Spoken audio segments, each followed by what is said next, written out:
Hey there, welcome to LSAT Demon Daily. I'm Ben Olson. That's Nathan Fox. We're the founders of LSATdemon.com and our weekly podcast, Thinking LSAT. We have an email here from Beau. Some background. Beau has been an LSAT Demon student for 8 months and has improved from a 138 diagnostic to a practice test high of 173. Holy shit. Beau is now perfect in logic games and scores -1 to -3 on logical reasoning. In RC, they only make it through 3 passages. How to reach that 4th passage and break 175. That's the gist of it. I'll read Beau's email. Beau says, some people's worst nightmare is getting stranded at sea. Mine is an RC section with 6 or more questions in the last passage. I generally miss 1 to 3 questions within passages 1 through 3, and my focus right now is on fixing that. I take a lot of time to read and understand the passage, like a lot of time. I don't time myself, but I probably average around 8 minutes to read and understand the passage. Yes, I said I don't time myself and then gave you a specific average time it takes me to read and understand the passage. I am a walking contradiction. I could be taking longer than I need. It just doesn't feel that way when I'm in it. I get through RC questions quickly because I know exactly what they're asking me and almost always have at least a general sense of what the passage said regarding the question. Boy, that's great, by the way. I mean, that's what we're looking for. Being able to predict the answers on the reading comp means you comprehended the reading.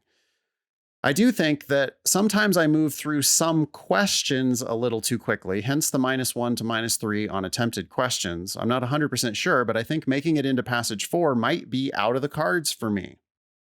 Although I did scrape 30 plus points in 8 months, so who knows what could happen in another 8 months.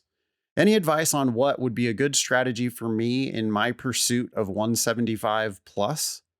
Is there anywhere specifically you think I should focus my efforts? Best, Beau. Wow. 138 to 173. So already a 35-point improvement from diagnostic to high practice test. I'm sure Beau's not averaging 173. Do you think Beau has room to grow? What do you Absolutely. think? Yeah, I think, well, it's great that there's a whole reading comp passage that's waiting, right? Those are potential points. It's not like Beau is doing all 4 passages and missing several questions throughout the test. So I think once you crack this, Beau, you're going to see your score go even higher, possibly higher than 175. So what to do? You can't take 8 minutes to read and understand the passage. If you're a 35-minute test taker and you're trying to get to 175, you need to do all 4 passages, right? You're not getting to 175 without doing all 4 passages. It's just not possible. I just wonder if Beau is like over like rhapsodizing about the passage or something. I mean, generally we're trying to tell people to slow down, but you can also take that too far and just sit there and be like, oh, well, and then almost applying like a logical reasoning critique to every argument in reading comp. I find myself often disagreeing with what the author said, but not really taking the time to unpack it like I would with logical reasoning, in part because there's going to be another argument coming 2 sentences later, right? So it's like, hey, we don't have time to, I will disagree. I might have my pop judgment as to why I think it's wrong, but I'm not going to tear it apart like logical reasoning.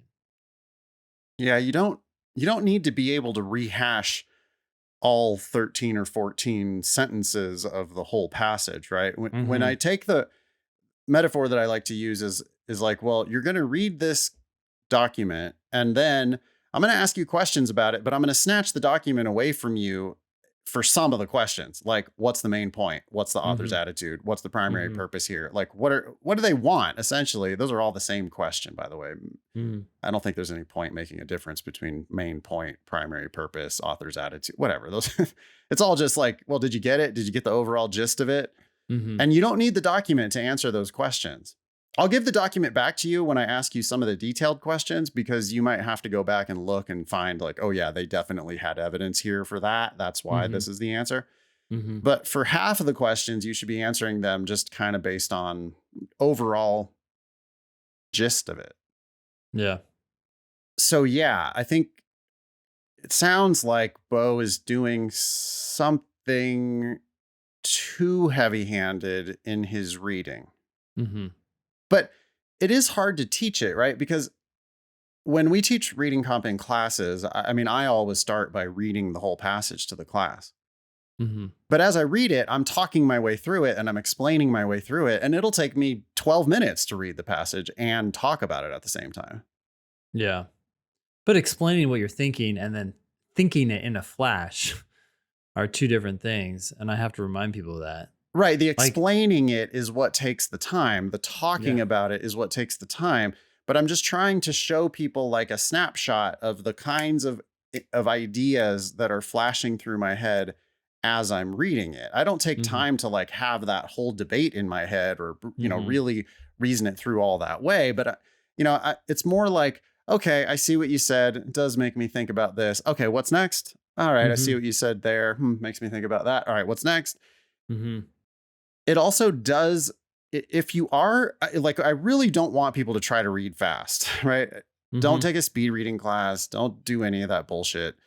Don't try to read the reading comp passage within 4 minutes or whatever. That's not what I'm talking about. But I do read more quickly as we get closer to the end of the passage. Hmm. For sure. There's that thing where I catch, it's like I've been tuned in. I'm really tuned in for the first couple sentences. So it's like I really have to try to get a picture of where you're going. Hmm.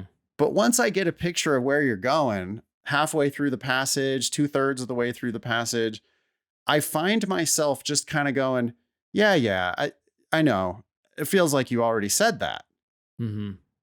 Right. So it's the like anticipation of what's going to come next that I'm able to build because I have such a good handle on the first few sentences Yeah. that then as I get closer to the end of the passage, it's like, yeah, I know. Okay, I knew you were going to say something around like that. And yeah, okay, this whole paragraph is just essentially expanding on what you said in the first sentence. Okay, I got that. Yeah, I see where you're going. Okay, fine, great.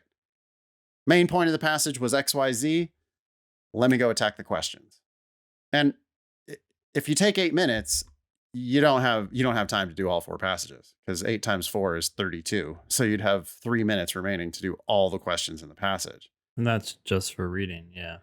So you are, Beau, somehow going to have to figure out how to read the passage more quickly if you're going to get to that fourth passage. I think Bo's gonna do it. I also like Bo's mindset here. Although I did scrape 30 plus points in 8 months or so, or sorry, so who knows what could happen in another eight. Maybe another 30 points. I don't think you're gonna need another 8 months, Bo. But I'm glad that you have that mindset. You're willing to do what it takes to get scores that will get you into any school in the world. But I think this is going to be a couple months. I think Bo's going to crack this. I think it's just reading comp, figuring out how to read a little more effectively. Yeah. But what specifically should Beau do? I mean, Bo should pay attention to what Bo is thinking about as he reads the passage, right? Like, okay, how much are you breaking this down? How much are you predicting? Like you were just saying, maybe Bo's not predicting enough up front. So that's not allowing him to go faster as he either confirms or denies his prediction as he goes through the passage, right? When you yeah, do have like, that good handle, you're like, oh, yeah, okay. Oh, yeah, okay. Example. Oh, okay. Yeah, makes sense. And you just start yeah. going. Yeah, as I'm reading, it's like, where are you going with this? Oh, I see. I feel a but coming. And then, Yeah. 2 sentences later, however, and But I go, yeah, okay, I yeah. see.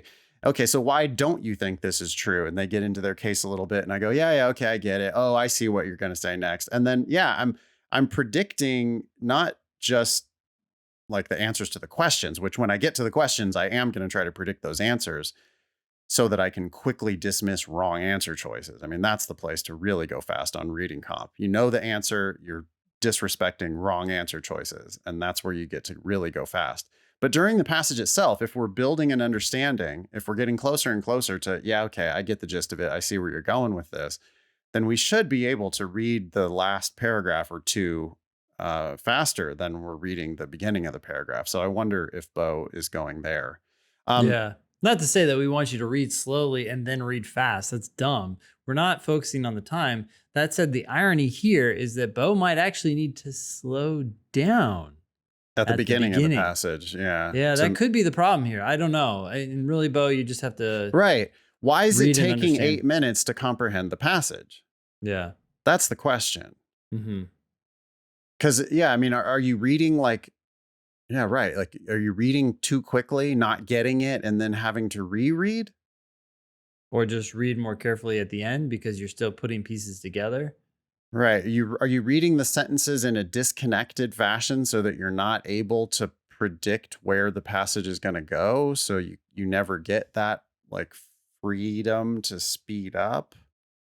I don't know. I'm curious. Maybe Beau can write us back, or, just talk to Beau's a Demon student. So talk to all of our teachers, talk to the world's best customer service team. Do whatever you got to do to ask us questions. I would also say, Beau, -1 to -3 on LR is probably not a 175. Like, you take 175 plus is going to be like -3 total on the entire test. And if you're ever missing 3 on LR, I think you could get better at LR. So I would continue to get better at that section of the test. And then obviously the bulk of your prep, like probably 50% or more, needs to be devoted to reading comp. Yeah. Yeah, maybe even more. Yep. Thanks again for writing in, Beau. Email daily@lsatdemon.com if you'd like to ask us a question or share some LSAT or law school admissions news. Thanks for listening.